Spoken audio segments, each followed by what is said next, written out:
beyond just the external damage that they're causing in terms of the relationships, legal issues, job performance, those types of things, their health even. Of course, there's a lot of self-abuse that goes along with it. In other words, the person who is drinking has guilt and shame and self-criticism and all these other types of things. So it's kind of, if those things were helpful, there's no shortage of those types of things. Those things have been tried over and over again. So if that was helpful, it would have worked by now.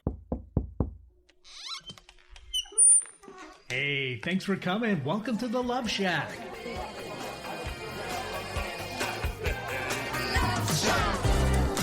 Hello, welcome to the Love Shack. It's a little old place where we get together, explore fresh perspectives, and eavesdrop on juicy conversations to discover the things that really matter while having a little bit of fun along the way. I'm Stacey Bartley, for those of you who are new to the podcast, and this is my co-host and lover, Tom. Today, we're going to be diving into episode 109, and we're going to be talking about addiction. And we're going to be talking about addiction of all kinds, but specific to alcohol. And I just want to open the show by saying addiction of all kinds do impact our precious relationships in challenging ways. And I also want to point out that regardless of how we judge our addictions or our choices as good or bad, please realize and know that they all come from a very similar emotional experience that we're trying or attempting to cope with as a human being. In fact, I think our guest said it best when I was getting to know him. We come prepackaged, meaning our biology and our neurology and our chemistry is not something that we choose. It's kind of a prepackaged deal that we get to learn and discover over time. What gets fired together gets wired together. And now we're talking about our neurology. So if there's something that we're exposed to or that we learn as we're growing up or that we witness, those things that get fired off as deep emotional experiences often get wired together. And so when we find ourselves in similar emotional challenges, we might reach for the examples that we saw while growing up in our homes of origin as well. Addiction, it literally begins as a place of enjoyment, and it progresses into a form of emotional coping, or what I call survival mode. It doesn't take away the challenge that we're facing. It certainly doesn't give us a lot of solutions, but it does buy us time to figure things out, to understand ourselves, to turn it around. And that's what our human bodies and our emotional bodies do best. Survival mode. It's trying to do everything it possibly can to buy you the time that you need to understand yourself, life, and what you're going through better. So I'm so delighted to have this conversation with you because Brian has some new remedies for us. And I'm bringing this conversation to light now because of two reasons. Number one, it is the season to be jolly. And right now, the average American is going to see a 100% increase on their alcoholic habits between Thanksgiving and New Year's, according to a recent survey in America. Number two, Brian, as I mentioned, does have a new approach that mitigates alcohol consumption that I wanted to pass along to you today as something to consider if you or someone in your life that you love is struggling with alcoholism today. So as we jump into this conversation, please allow me to first introduce you to Brian. Brian Noonan is a psychiatric nurse practitioner and the founder of the nation's largest provider of what's referred to as the Sinclair Method. It's a treatment for alcohol addiction that uses meditation, or not meditation. I'm sure meditation is part of it, but it's actually a medication called naltrexone, and it gradually reduces the craving for alcohol. Brian continues to help hundreds of patients to regain control over their alcohol intake without having to abstain, go to AA meetings, or enter a rehabilitation center. And those are really big statements, right? Because those are typically the traditional ways that we think alcohol or challenges with alcohol need to be approached. And so Brian's going to come on and join us here in the Love Shack, and we're going to talk about the old ways, what works, what doesn't, the pros and cons of it all. And we're going to also talk about the new way, the Sinclair Method.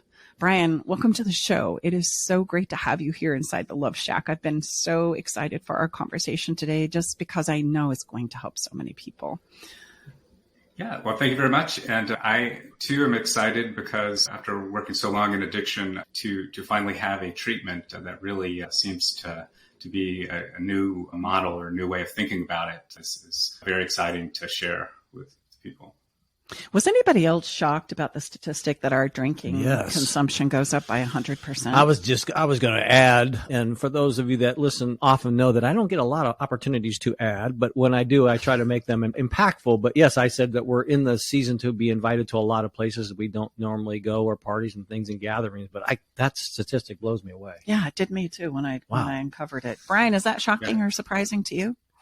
Well, it's surprising just because, especially you're hearing more of it now after we've had a couple of years off during the pandemic where we weren't getting together. I think some of the behaviors that maybe we took for granted because they were so customary, we are becoming maybe seeing them with a second eye. We realize now, wow, we really do get together and drink quite a bit. Most of us do during the holidays. So. Yeah, for sure. Well, and I'm just thinking of this question right now.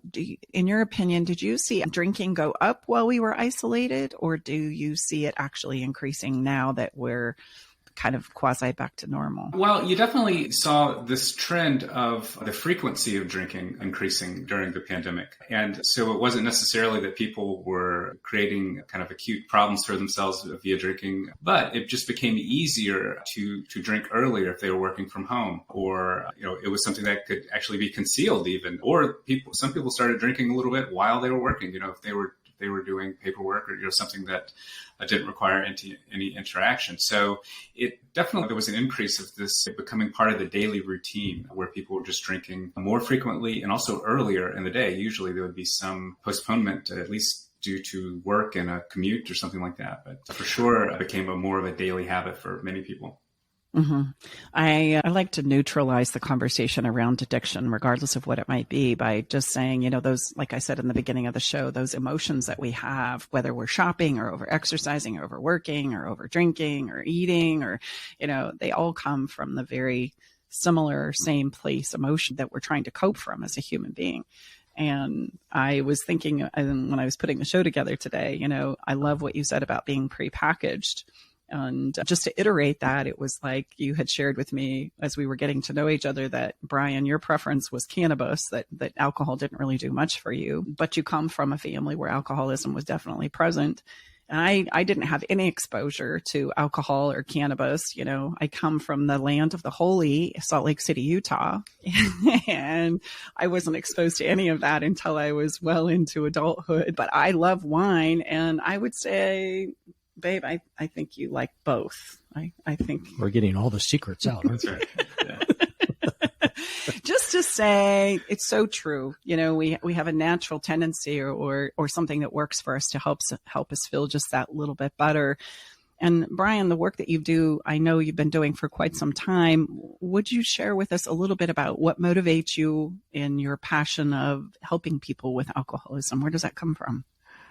Well, as you mentioned, I had a family background of alcohol abuse, and I think it's very common, actually. Especially, I guess there's certain kind of stereotypical cultures. My family is stereotypically Irish Catholic, and that's turned out to be very many traits that are stereotypical. That happens to be true in my case. So I probably at least think of myself as being formed kind of in the context and the culture of alcohol addiction, whether it be, up into, including domestic violence and some of the other aspects of it. So I think it was something that I've always been aware of, even if I didn't have the language or some clinical terminology to put on it, just growing up with it. I mean, addiction has been a part of my life for as long as I can remember. And I think what you were saying about being prepackaged, I think that is right in the sense that sometimes the expression, there's no accounting for taste, is sometimes used kind of as something disparaging. But if you just take it literally, that there is no accounting for taste, why does a particular taste emerge? There really is kind of a non-personal basis for that. We know that people have preferences for salty snacks versus sweet snacks. They have a preference for alcohol versus cannabis. They have a preference for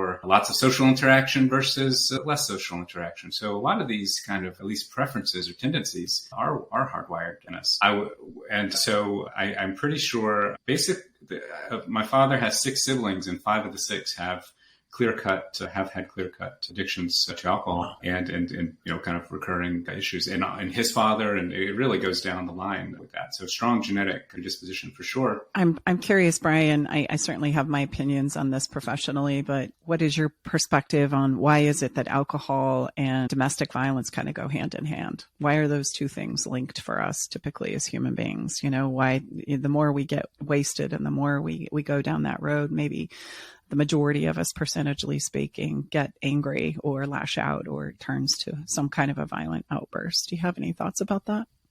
Well, a lot of it has to do with just the specific nature of the drug in question, alcohol. It, of course, causes disinhibition. It causes diminished impulse control, poor judgment, these types of problems. The other thing, too, is that there's no kind of natural limit on it. One thing about cannabis is that there is sort of a ceiling on its effects, kind of in comparison, which is why there have been no deaths associated with it. Whereas alcohol, in contrast, the person kind of keeps drinking until essentially they have respiratory arrest or some other effect like that. So there's something about alcohol specifically. If you talk to police officers, for example, they will definitely tell you that if they're managing, say, a rock concert or something like that, they would prefer a crowd that smokes cannabis versus heavy drinkers in terms of crowd control, for example. Stay with us. We'll be right back. Navigating the silent, complex moments of separation or your partner's need for space can feel like walking through a maze without a map. If this sounds familiar, know that you are not alone. This journey, filled with uncertainties and introspection, requires a gentle, understanding guide. Hey, I'm Brooke from Love Shack Live. We see you, and more importantly, we get it. That's why we created the Separation Support Bundle, a collection of resources designed to not just guide you through separation, but to offer comfort and clarity during these times. Our separation guide offers insights and support to help make sense of your emotions and the process of separation. And for those moments when words escape you, our guide on 10 texts to send when navigating space provides thoughtful prompts to help communicate with compassion. Plus, a soothing separation meditation to help ease the overwhelming moments. Because sometimes all we need is a starting point, or a way to start feeling okay again. Remember, you don't have to journey through these complexities of separation alone. Our Separation Support Bundle is here to accompany you, guiding you towards healing, understanding, and most importantly, the renewed sense of self. Visit stacybartley.com/bundle today to access your free separation support bundle. At Love Shack Live, we're all about exploring the real stuff that relationships bring, the good and the challenging. So let's tackle this together, because even in the hardest times, there's hope, growth, and yes, even love to be found. Mm-hmm. I years ago in Salt Lake City used to work extensively with the economic development organization there. And I remember a gentleman who actually was head of probation there said, I would much, and this was long before, cannabis was legal anywhere. This was back in the 80s, early 90s. And he would say to me, it would break my heart to have to arrest somebody who had been, out of prison for quite some time, sitting at home with his family. And he would have to arrest him if he smoked cannabis, but he wouldn't if he did alcohol. And in his opinion, just what you said is so true. He would much rather them, smoke some cannabis instead of start drinking, because then, there was this propensity for the dramatic to kind of emerge, the domestic violence, those kinds of things, the outrage. And I remember really making note of that, just thinking, wow, that is really something. So I totally agree. And I wonder, sometimes it must be the way that our brain is wired for alcohol, that sometimes, if they're a little bit is good, a whole lot more is better. And there seems to be this chasing it at some point in time, in the experience of alcohol, where, you just think more is better, until you do pass out or black out or those kinds of things. That's right. And that's one of the things that we're really learning about alcohol addiction, really any addiction, but specifically alcohol, as far as the people who develop drinking problems, they really do have a different response to the alcohol. We don't think of alcohol as an opioid like morphine or oxycodone or heroin or something like that. But in terms of why we like alcohol, in terms of the specific effect that causes the buzz, it's because of the way it affects our opioid system. When you drink alcohol, it releases endorphins, which are these naturally occurring opioids in our brain. And that's what gives you the buzz. But we know that people who develop problems, they have a heightened or exaggerated response to the ingestion of alcohol. It causes an exaggerated release of these endorphins. And so the brain kind of lights up. It's like it hit the jackpot. It really enjoys this experience. And that creates exactly what you just said, which is if 1 is good, 2 is better, and 3 is even better. It creates that compulsive chasing for it because it really is a reinforcing experience for them. So before we start talking about the Sinclair Method, let's talk about, from your perspective, the pros and cons that you've seen over the years of your career about the treatments for alcohol or how we handle alcohol addictions. We have some pretty predisposed ideas about how that's supposed to roll and what it is we're supposed to do. And I think it would be really helpful to hear your thoughts on those ways of doing things, shall we say old ways, right, of managing addiction. And the first one that comes to mind for me is just the good old abstinence, like, why don't you just stop? And I can't tell you how many clients or couples that have this as a component of their relational challenges say, I don't understand. The person who's saying this, of course, is the person who's not wrestling with the addiction of alcohol. So I love what you just said. We all respond or engage with this substance differently. It affects our brains differently, our bodies differently. But there's this idea of like, why can't you just stop? Especially when you see all the destruction that's happening in our lives and in our families. Just stop it. So abstinence seems to be something that's promoted quite a bit here. And I would love to hear your thoughts on the pros and cons of abstinence and why so often it doesn't work. It makes such a logical sense, but doesn't work. That's right. More times than not.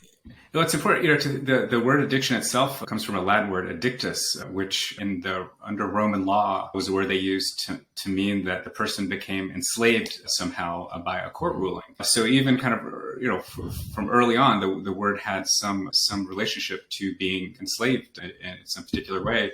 And it really is the language that people use to discuss it. This is something that you don't need to point out the negative consequences. Often people are aware of what's happening as a result of their drinking. So one of the things, so you mentioned kind of traditional treatments, and of course AA being the most popular one.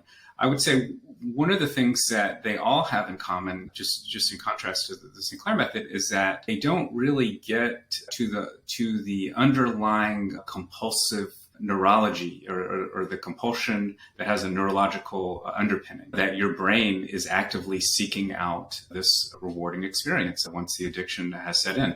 So a lot of them, or essentially the core idea of them, is to help the person develop coping skills to manage this compulsion, to manage your brain's cravings, to manage your brain's interest and and essentially getting those endorphins.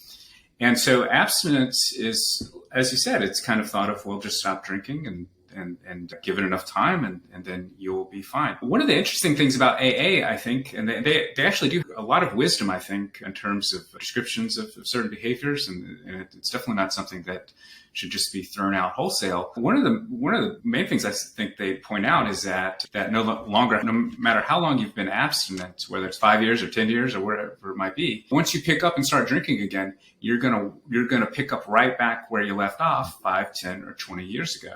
And I think that's a fascinating point that they make, because what it shows is that abstinence is really not a treatment. If after 5, 10, or 20 years, not a single thing has changed, if you pick up exactly where you left off, that means that nothing about the fundamental issue really has changed at all. One of the things that kind of the first step in Dr. Sinclair developing this strategy was when he was working with mice and rats or rodents. He realized the mice would become dependent on alcohol, and then he would essentially make them abstinent. He would deprive them of it. And he thought that this would result in a gradual decline in interest. But actually, when he re-exposed them to alcohol, not only did they pick up where they left off, as predicted by AA, but they actually drank in an increased way, essentially making up for lost time, which is also what you hear a lot in AA, that when people finally do relapse and pick up again, it's the bender that gets them the DUI, or it's the bender that causes a significant amount of problems. And he called that the alcohol deprivation effect, which is essentially that the depriving of the alcohol actually creates this pent up demand. And then when you finally have exposure to it again, you're gonna overdo it. So you see this a lot with like dry Januaries. People after the holidays, as we mentioned, people try to heal in some way, so they decide not to drink for a month or so. But what you find is on February 1st, you could expect a big party on February 1st of all the people who kind of were grinding it out for a whole month. So, yeah. So all of a sudden we've got that 100% increase all over again, right? That's right. And exactly. And you probably find this true for not just alcohol, but if you're trying not to eat cookies or whatever it is. I was just going to say, you can compare it to diets, and also sadly, all the celebrities who've died of overdoses, the same thing happens because they try to go back to the same amount of drugs they were taking before. And then unfortunately they pass away. So it's kind of like a life principle, not necessarily just alcohol. It's very relatable. It's a very general principle of how we, because one of the ideas of addiction and the Sinclair Method is just the basic idea of what's called operant conditioning, which it's sort of, usually people are taught it with the Pavlov's dogs. That's a little bit different. Operant conditioning, essentially just learning, really, it's that we are going to have behaviors increase. Behaviors that are rewarding are more likely to repeat them, and behaviors that are not rewarding or unpleasurable, we're going to get less of them. So as you just mentioned, these are very general principles. This idea of taking a reward from a behavior, not just addiction, but overeating, in any order, internet addiction, all kinds of things. Yeah. Over shopping, that wonderful credit card. You got a new credit card. Let's max that sucker out. I think that absolutely ties into the neurology of how we work as human beings, which if I feel like I can't have something, I want more of it. Just automatically by saying I can't have it, there's this desire for having it. And if I've had it before and I've abstained from it, then there's this overcorrection where I've got to get in as much as I possibly can because it might be taken away again, right? That's right. I'm going to absolutely get my hands on every stitch of it that I possibly can while the taken is good. And although that doesn't make a lot of logical sense when we start to think about it, I think we have to understand that there's such an emotional driver there that sometimes that goes very unconscious for us. That's very much an emotionally driven experience and not necessarily a logical experience at all. Well, and when you are talking about alcoholism, there's also a form of like punishment kind of that goes along with it because, I have a really close family member who's an alcoholic, and so she would try not to drink because she was trying not to make her family mad, so not only do they really want it, but they know that if they do it, it's going to be very disappointing to a lot of people around them. And they know that there's only a certain amount of times that they can keep doing that, because then, a lot of people say, well, kick them out or don't talk to them anymore or just push them out of your life. So there's a whole other layer on top of it that, as the person who wasn't addicted, we did those things a couple of times. And now looking back on it, I don't think that was right to do, because that person was just left alone and had to try to deal with it on their own, which obviously they would go back to drinking because that's how they cope with things. And we would just not know about it. But I think that's a conversation, this might not be the right time for it, but that's a conversation I think that we need to have around addiction, because punishing the person and making them on an island is definitely not the answer, I don't think, to solving the problem of why they're drinking in the first place. Mm-hmm. Well, and I'm just going to step in and play devil's advocate. Not at all that I believe this, because I believe with you, Brookie, and that's a huge part of our work. And I'm sure, Brian, you too. It's kind of like the idea you can't punish them enough in order to inspire them to change or to turn it around or to feel better or get a handle on this addiction problem that we're talking about. But to be the voice here that says, but what am I supposed to do? Right. I see the destruction. I see the non-dysfunctional experiences and behavior that are continuously playing out. I don't know how else to stop it. So the only thing I know to do now is to kind of like cut them off, push them out, and separate myself from the crazy that goes on with all of this. And I know that in relationships, we tend to push, hanging in there for as long as we possibly can personally, if I'm not the one that's struggling. And that's a really hard decision to make, to push you away, because I love you. I care about you, but I've tried everything else and I don't know what else to do. And now I'm falling apart and I'm breaking down as a human being. So what the hell am I supposed to do? Right? What are my other options? And this is a great place, Brian, where you step in, and because I'd love to hear your perspective on this.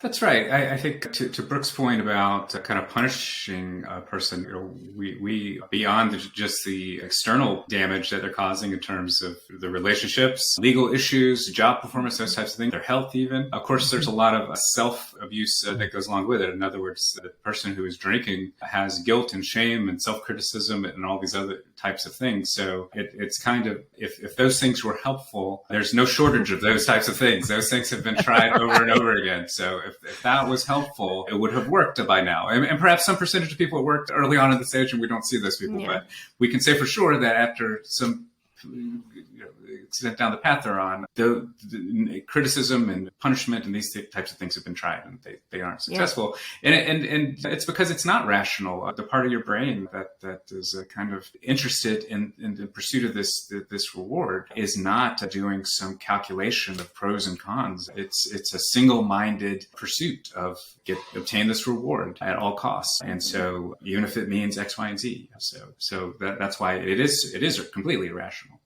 Behavior. Mm-hmm. Yeah, it's such a driver there. And I have found, and would love everybody to chime in because I don't want to leave everybody hanging, so yeah, what am I supposed to do? What's the best approach then if I can't, criticize them and punish them and push them away, what am I supposed to do instead? And I would say lean in and say, hey, let's work on this together. How can I support you? Let's find some help together. Let me walk this journey with you. Take my hand. I believe in you. I believe we can get through this.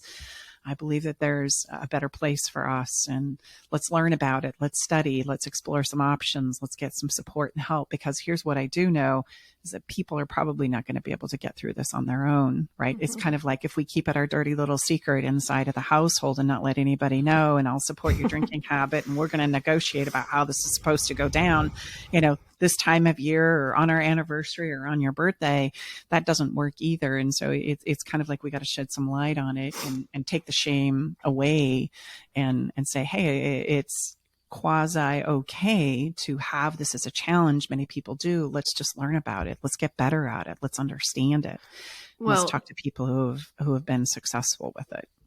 I would also say it's kind of like the ultimate human experiment that shows you can't change for anybody other than yourself. So speaking in terms of the alcoholic, if they're not willing to stop drinking for their children or their husband, or, at risk of losing their home or their job or any of those things, it just goes to show you that's how strong the addiction is. So when I started thinking about it that way, it took me like 30 years to get there because I grew up with this issue in my household. It took me a long time to understand this, but once I realized that, I was like, oh, this person was never trying to hurt me. This person was never doing this to disappoint me. This person was never drinking this much to make my childhood terrible. This person was in a lot of pain and there was nothing that they could do to stop it. So I feel like once you really get that, it just makes you kind of sad, It makes you, not because of what happened to you, but sad for the person, And you can have some empathy instead of so much judgment, which is what I had for a very long time. Mm-hmm.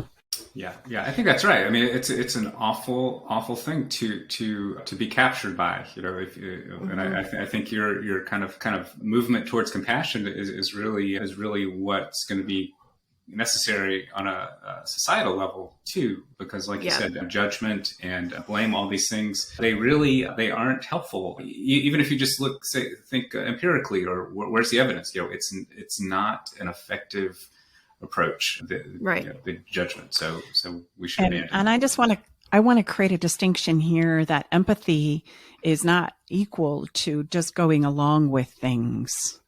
There's a huge distinction there, between saying, hey, let's work on this together. This must be really hard for you.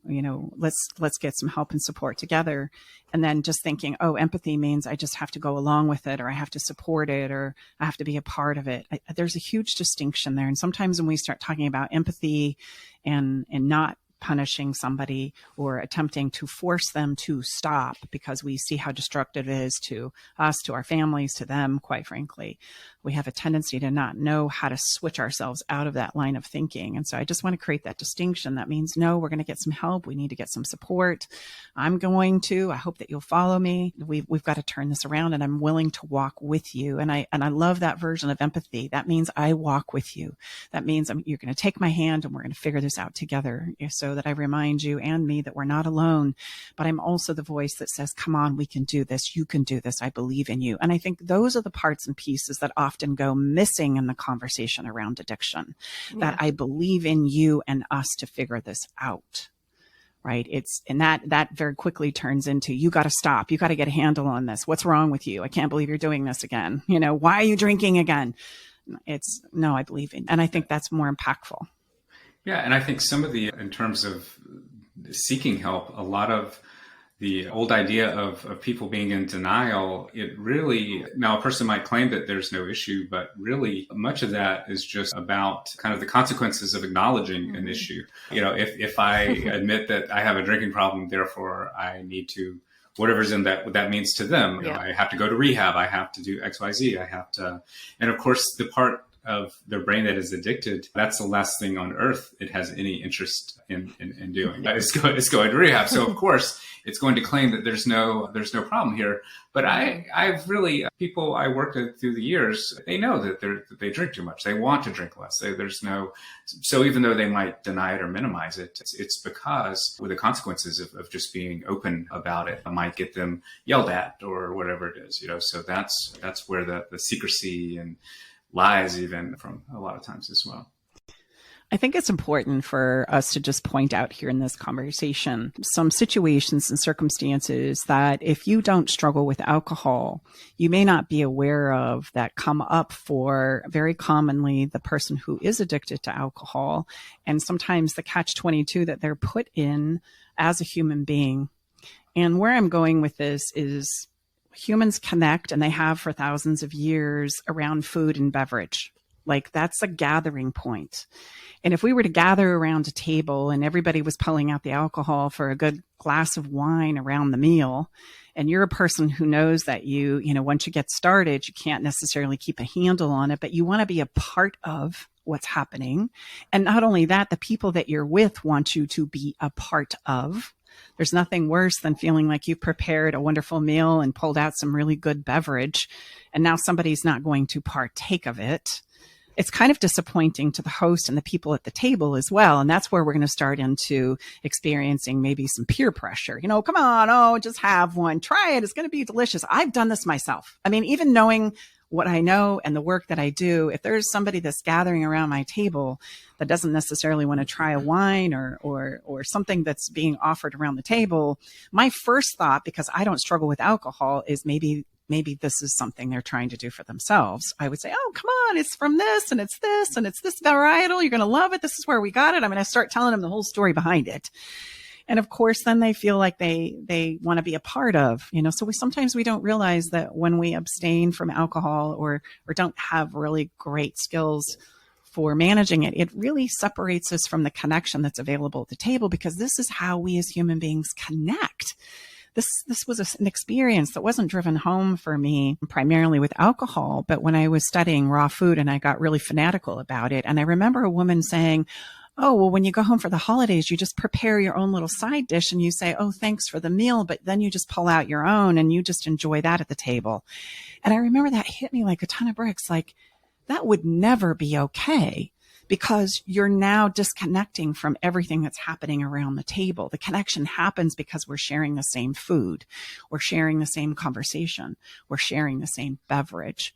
And there's an incredible intensity as well as a get to there, that if I'm feeling like I can't participate in those kinds of things, there's literally a level of disconnection that I'm not able to partake of while this is all unfolding for everybody else but me. And it also can cause me to feel like I'm an outcast, that everybody gets to do this, but I don't, which then that's not good. So then the anxiety starts to creep up, right? And now I don't want to go home for the holidays. I don't want to be a part of these things because it makes me feel awkward or not a part of. And so it's just easier to avoid the whole thing altogether. And so now I'm even more isolated with my drinking, and my drinking becomes more of my best friend as everybody else is going on to have a great time, right? And a great experience around this thing called food and beverage. And I think that's something that we need to point out here, that sometimes it seems so simple for those of us that don't struggle with this, but for those of us who do, it's kind of a catch-22. I want to connect. I want to be a part of, I want to be included. I want to enjoy what you're all enjoying. And now I've got to choose. I'm in a catch-22. Yeah, I think the studies are very clear that that's the number one reason people hesitate to quit drinking altogether, is because of the social consequences of it. And one of the things too that is interesting is that most of the alcohol addiction studies, they use abstinence as a goal or kind of a metric for success. But as we've been discussing, abstinence is not really the ideal outcome because it is perfectly normal to drink in a social way. In some sense, that would be the optimal type of treatment. What treatment results in a person to drink socially, to drink in a controlled way? And so it's not the case that drinking is a problem in and of itself. It's just that problem drinking is a problem. So if a person is not problem drinking, there is no problem because it's perfectly normal in our culture to drink. So, but even the research itself kind of sets up this thing where the optimal outcome is something that actually is abnormal in our culture. And so, most of the people I work with, they don't want to quit drinking altogether. That really is, they want to be social drinkers. They want to be like their spouse or whoever they have in mind that just has one or two or zero or whatever it might be. And that's what most people want. Some people do want to be abstinent completely just for whatever reason. They're tired of it, or just because even small amounts can worsen your health. But people want to drink with their coworkers once in a while, or a wedding or a football game or whatever it is. So. Which takes us to what it is you bring as a solution to this conversation. So tell us a little bit about the Sinclair Method. I'll let you take it away, because I think this is why I've been so excited to share this, is there is a new way aside from this conversation about, I either create a problem with, my problem drinking, or I create a problem with disconnecting from human beings around me that love me, and I want to be a part of that. And I think that's a hell of a choice to have to make, as a human being. Like, that sucks. So I love your method because of this. So tell us about it. Yeah, and I think one of the kind of pre-treatment, it's just kind of convincing that the person that there's some kind of simple solution available. And I think the barriers in people's minds, like I was saying, either going to rehab or having to give it up completely in a social sense, or whatever the other detox, whatever the cost might be. So one of the nice things about the Sinclair Method is that there are no meetings, there's no detox, there's no inpatient treatment, but also there is no abstinence required. A person, of course, could use this approach, which I'll describe in a second. They could use it to work towards abstinence, but that's not necessary. And most people don't, in fact, do that. Again, most people drink. Their goal is to drink in a non-problematic way, like most of us do. So, the basic idea of the Sinclair Method is simply to take away the of drinking. As I mentioned, when you drink, it causes these endorphins to be released, which are part of our opioid system. So naltrexone is a FDA-approved medication. You take the medicine at least an hour before you drink, and it will block the buzz, essentially. It functions as a buzz blocker. Those endorphins will be blocked. What's also interesting about it, too, is it doesn't block any of the other effects of alcohol, which most of us don't think of it as kind of this combination of experiences. But so you'll just have this buzz blocked, but you can still be impaired and slurred speech and loss of balance and all these other effects. So it's a very specific effect on the brain. It just blocks the buzz. But what you find is that when your brain is not rewarded for a previously rewarded behavior, then you gradually, those neurological pathways, those associations that your brain has for this behavior of drinking, they diminish. So previously, every time you've had a drink leading up to this behavior has been rewarded in this very specific chemical way. But now you're going to take this medicine prior to drinking, and it blocks that buzz. And so over time, it takes about 4 to 6 months, you're just going to see a gradual reduction of the behavior. You're just going to get less of that. And I always kind of say, it's kind of like if they stop paying you at work, you would eventually stop showing up. You would not stick around very long in those situations. You would go somewhere else. So that's kind of the idea. It's very commonsensical.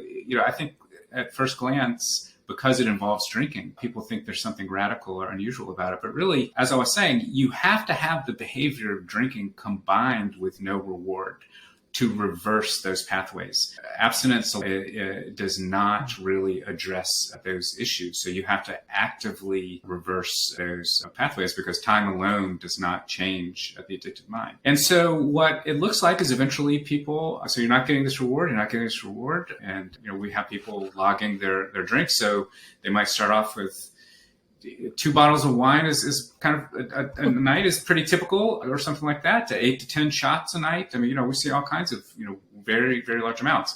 So after a month or so, let's say we'll just say it's 10 shots of vodka or something. So after a month, you could, let's say they're averaging 10 shots of vodka. After a month, they'd be averaging about 7, which again, if you're looking on the outside, you're saying, okay, well, that's a lot, 7 shots of vodka. But then the next month it's about 5, and then the next month it's 3, and then eventually it's only 4 nights a week of wine. And so it just reduces gradually over 4 to 6 months. About 25-30% each month is what we see.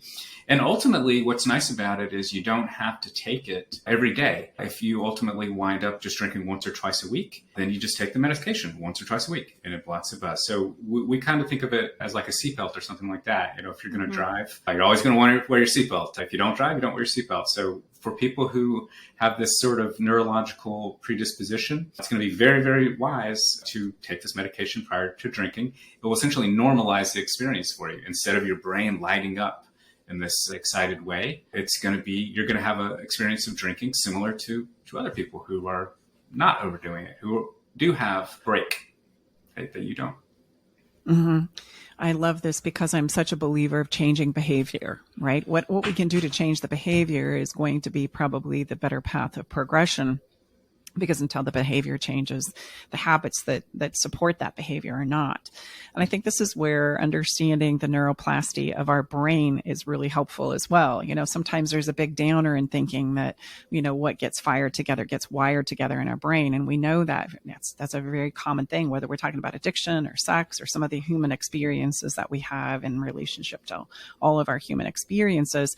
And now you're capitalizing on that ability for that neuroplasty, that we can start to rewire it, and we can practice rewiring that association to a particular element, which I think is brilliant, because over time, that's going to be a longer lasting solution for a human. And quite frankly, somewhat of a disappointment where you drink it and you're expecting a certain experience, and then it's kind of like, meow. Yeah, that's right. Which is what my experience is normally. I always tell people that people's descriptions of drinking with naltrexone is similar to my own experience, where I just get kind of sleepy, and it's not clear to me why someone would want a second or third of it. So it's very interesting. But it really is. The idea here is that you just, it doesn't involve specific coping skills to fight a war essentially the rest of your life. It really takes away your brain's interest. So you don't have the cravings, you don't have the intrusive thoughts, you don't really even have to think about it as such, because you're essentially reverting back to the state prior to drinking where there was no reward associated with the behavior. So let me ask, this sounds very encouraging. I've never even aware of it. For people, I'm sure that you work with people, Brian, that have tried all the traditional methods that we all just discussed, and then they step in and work with you. I got to believe that it's got to be a very incredible sense of hope for these people, and gives them a new perspective that I've never heard of it. And I guess my main question is, what type of a long-term success do they have using this process?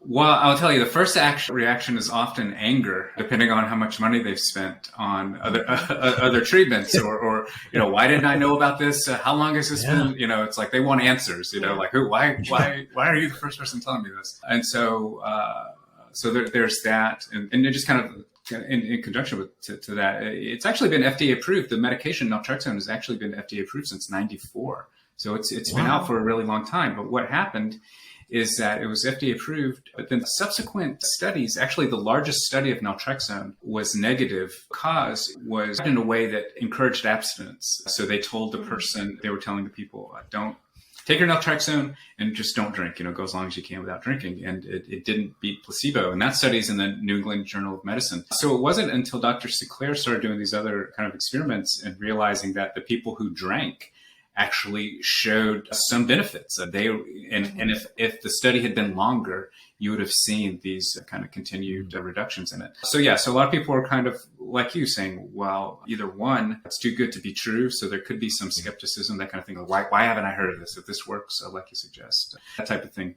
The long-term, the usual number that you see in some of the studies with Dr. Sinclair is 78% success rate. It's sort of hard to know exactly just kind of in terms of, because one of the ideas is that we don't see people very often. The idea is that this is not we don't think of people as being in kind of this recovery where they're requiring this ongoing treatment with us. If we prescribe, 30 tablets to someone, that might last them a year or two, or forever, depending on what their goals are. So, but 78% seems about right, just in my sense of things, that most people, for sure, I can say complete confidence, most people, and really, again, it's not that they are waging some war to see how long they can go fending off these cravings and urges. When I say success with the Sinclair method, what I mean is that essentially they've arrived at a point of indifference to alcohol. They can take it or leave it. If there's a happy hour later, great, I'll take medicine.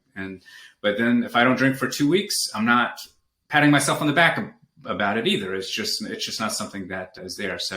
So when we say success rate, what we mean is that we call it extinction, which means that association between the behavior of drinking and the reward no longer exists. And so and going back to the kind of Latin root of the word of being enslaved, we like to say that the person is therefore liberated from this neurological kind of hijacking.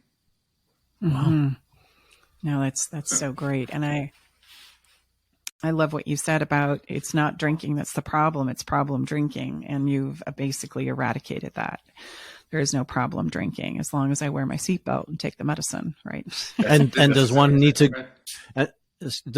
get this from a physician or someone that can prescribe this for you? That's right. Yeah, we have. And I'm a nurse practitioner, psychiatric nurse practitioner, in which my role and scope of practice depends on what state you're in. But we, like in Washington State, for example, nurse practitioners prescribe, physicians. A lot of times people do get it from their family doctor, although often the family doctor has no idea, which is another topic. They have no idea about the Sinclair method, but they prescribe it to him anyway. Just, I guess it's a matter of courtesy. But yeah, it does require a prescription, which is interesting that the alcohol itself does not require any training, or you're not subject to anyone to obtain.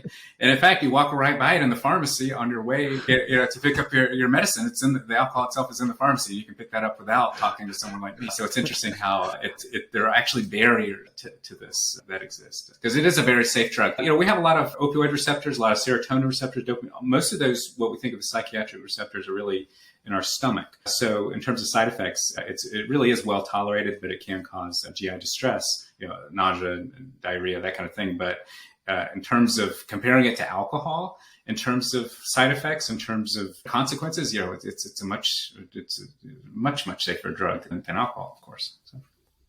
Well, so Brian, tell listeners that are interested in exploring the Sinclair method where they might find you. I think you would be a really great place to begin the conversation. And I know you have resources on your website, et cetera. So where would you point people who are wanting to explore this deeper? That's right. Yeah. Just as far as we are concerned, just sinclairmethod.org. And, of course, there's lots of information on there. I always encourage people, especially if you're, say, a spouse and you're introducing it to someone, if you go to our blog section, it's actually in different sections on the website, but it definitely is in the blog section. There's a video of where the Sinclair method, it wasn't called the Sinclair method, but it was the Sinclair method. It was a story that they did on NBC News, and they show people taking their pill and then drinking, and they talk to some of the physicians on there. So I think, again, on the face of it, the first time you hear it might sound like snake oil or something like, why, what is this? But I think just seeing that it was on NBC News adds a lot of credibility to it. It was also in the Atlantic It was an article in The Atlantic. And there's just more and more information available online. But to me, if I were to kind of just start from scratch with someone, I would look at that NBC News report. There's a book called The Cure for Alcoholism by a psychologist. You can get that on Amazon or anywhere really, but it's essentially a description of the Sinclair Method as well. And again, in terms of introducing it to someone, that addictive part of your brain is going to resist anything that involves abstinence. So I think it's really nice that if you are introducing this to someone, you can say, you don't have to quit drinking. You just got to take this medicine. You don't have to do anything. In fact, we encourage people to not even necessarily try to drink less when they start. Like, we just want them to take the medicine, create like the easiest possible entry into this. And a lot of times they see, oh, you know what? That's strange. I stopped after 7 shots, which is normally not the case. I normally finish the bottle, and yet I didn't. Yeah. It's like I stopped with some left in the bottle last night, which is the first time that's ever happened. So you start hearing things like that. Mm-hmm. Well, and going back to, that idea that we mentioned earlier, you can't punish somebody enough to promote the change or perpetuate the behavior change that you're wanting to see. I think this is an easier place to begin by saying, hey, let's walk this together. Take my hand. Let's just take the medicine. We don't have to do anything else. And I think it's going to be a refresher in regards to opening up the conversation so that we can explore and talk about it in better ways. And now we've got something that we can just say, let's just begin here and see where it takes us. And may I ask, no, it does. It's such a radical approach of difference that I would have to believe, from the person that has never heard of anything like this, you say it's like, this is almost too good to be true. But may I ask, from the traditional side of the challenge, more steeped in the abstinence and AA and treatment, how is this Sinclair Method viewed from that side of the aisle, so to speak? Is it viewed as not a viable option, or is it viewed openly?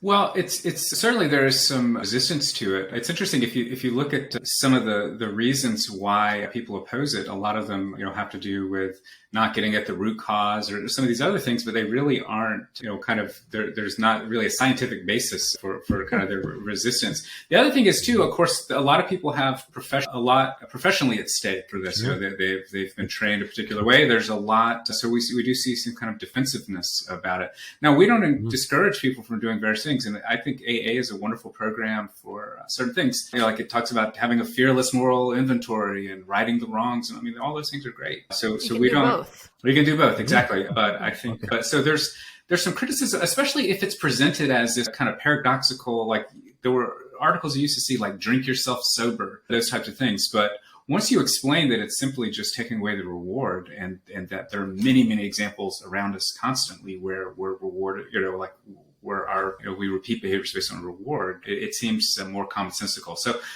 So I think it's just, usually when people hear it with an open mind, it just makes sense to people. It does make sense. So I think, but it is catching on. If you look at the number of prescribers, number of, kind of Google searches for the term and so forth, like it is increasing.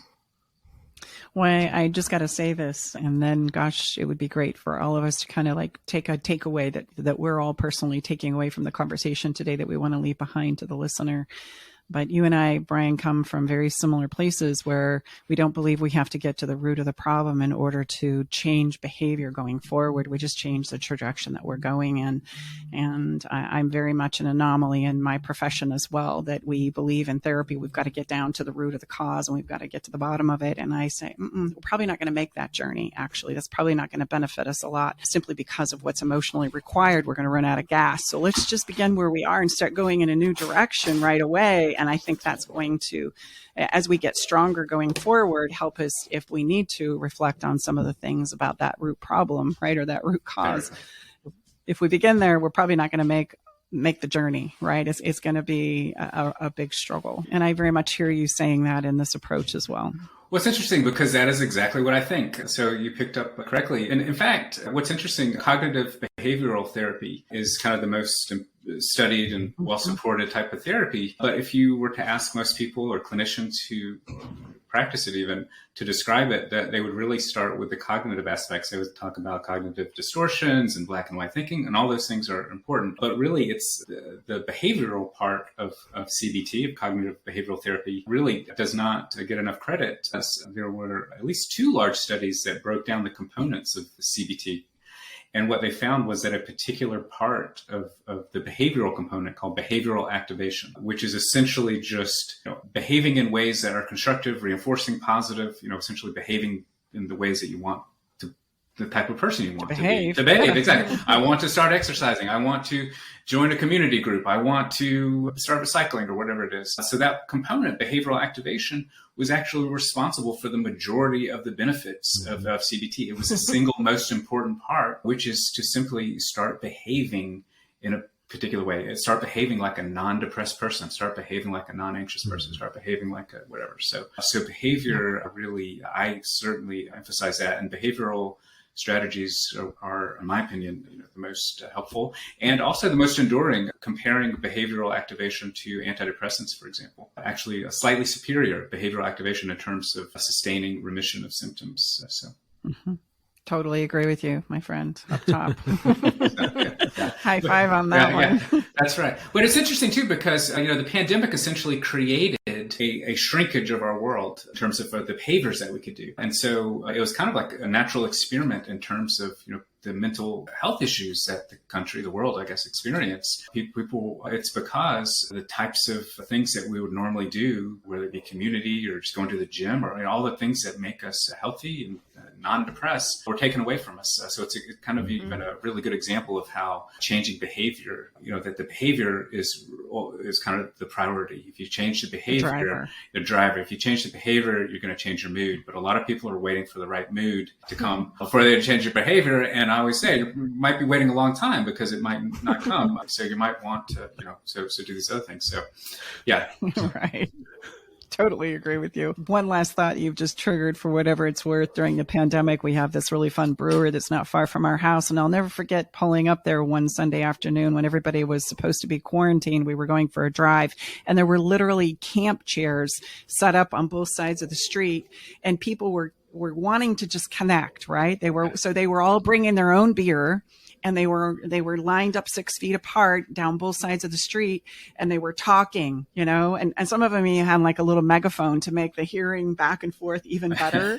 But I just think that is such a great example of, if you take away the things that bring joy to us, right, that make us feel good or connected as a human being, then what's the purpose to live? Right. And I think those are big conversations that we're now exploring and seeing the impact of, there becomes this moment where I'm going to risk it because it's better than what I'm feeling and experiencing now as a human being. And that's just such a memory that's emblazed in my head, right, of how important and how much we need connection and interaction and these experiences that bring so much joy to us as a human being. So, Brian, thank you so much for your conversation and for being on the show here. It's just, I'm sure we'll have you come back and do this many times again. Any last takeaways or thoughts that we want to leave people with as we're saying goodbye here with the conversation?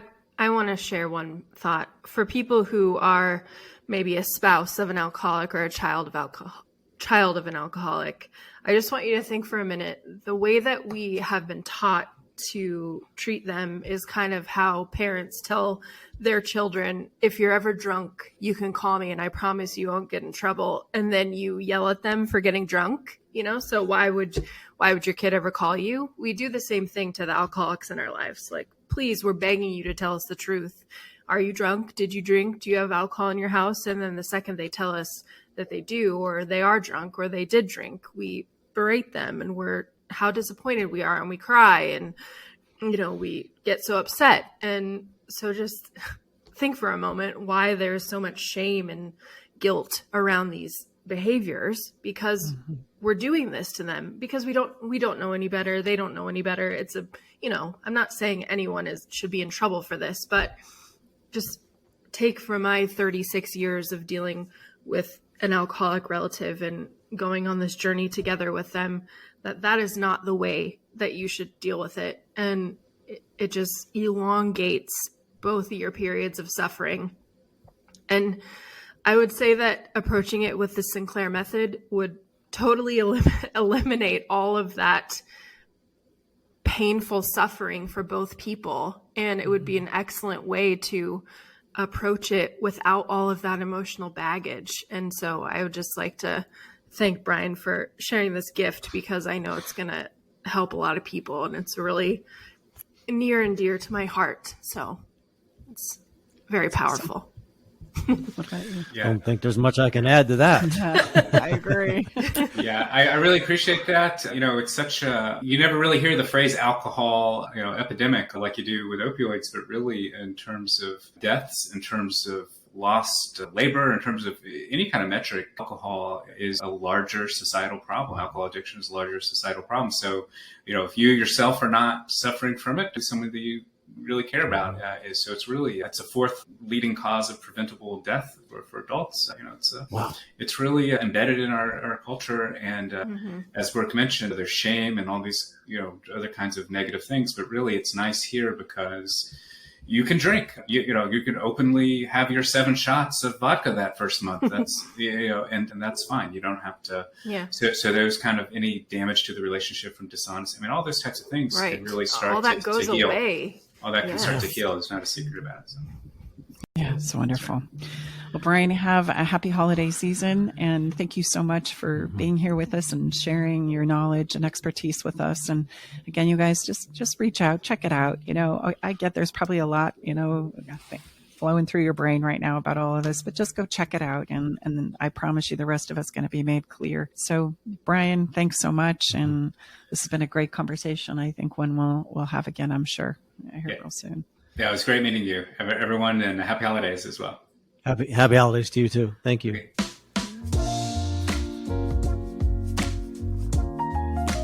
We're going to just invite you to get a glass of water or just exhale here for a minute as we kind of turn the corner, because we're going to step into having a lot of fun. I know that sometimes is a hard brain shift, but we can do it. Just because we're going through some challenges or having some heavy conversation doesn't mean that we can now change our focus here. So as we do every episode, what's going to be important for us, especially as we're approaching this holiday season that we've spoken of many times, is to right now on the front side, I'm going to encourage you to schedule some time to slow down. And if you don't schedule it now, it's not going to happen. It's kind of like that idea of it's going to continue to pick up ferocity. We're going to get crazy and busy, and we're going to create a lot of anxiety for ourselves and our partners and our families trying to get it all in.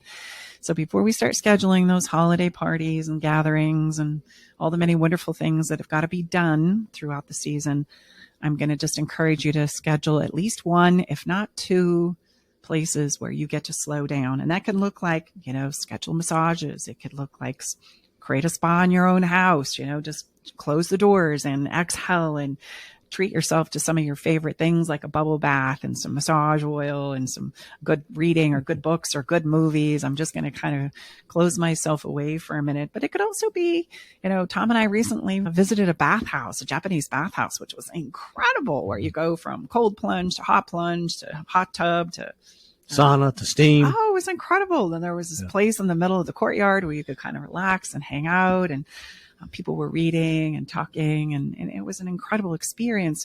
Whatever your choice of just slowing down is, put it on the calendar and ensure that it happens, because this is going to ensure that we stay connected to the people that we love as well as to ourselves, right? We get to create a place where we get to exhale and still some time away there for you, for your loved ones, for your family. And anything you want to add about that, about the bathhouse, or about what you want to do for the holiday season? Well, no, other than, again, this, I don't think it's, shocking, breaking news that this is a time where I think we have more incredible tension, maybe, or we're overbooked, we're over scheduled, we're over everything. And it does take, I think, away from the true intent of the season. At least that's from my perspective. So we like to say in our body of work, you can't give from an empty well. So make sure you keep the well at the proper level. And our song for this week's episode of Can You Feel It is such a good one for our conversation today. The artist Dax has a song called Dear Alcohol, and I couldn't think of a better song. His lyrics are, I got wasted because I didn't want to deal with myself tonight. My thoughts get drowned until I feel all right, and I keep drinking until I'm not someone I recognize. And the song has a really positive ending to it as well, where he says, I can do this. I can turn it around. I have the power within me. And I want you to know, if you or someone that you love is struggling with this, we can turn it around. And let's do it in a simple, easy way. Let's just begin with creating an ease of it and an open dialogue and conversation where we can hold hands and we can walk this path together. That would be my hope for all of us there. Well, I think that's a wrap, babe. Thanks so much for being here with us inside the Love Shack this week. We're Tom and Stacey Bartley. It's a pleasure to be here with you. And thank you so much to our guest, Brian. He has shed an incredible light and perspective, as well as his wealth of expertise and knowledge on this conversation that's so important. I really encourage you to check him out. All right, we'll look forward to seeing you next time inside the Love Shack. Bye-bye for now. Okay, everybody, time to go. We got to close the doors to the Love Shack for this week. You don't have to go home, but you can't stay here. Come back next week, though, and join us for another edition of Love Shack Live with Tom and Stacey Bartley.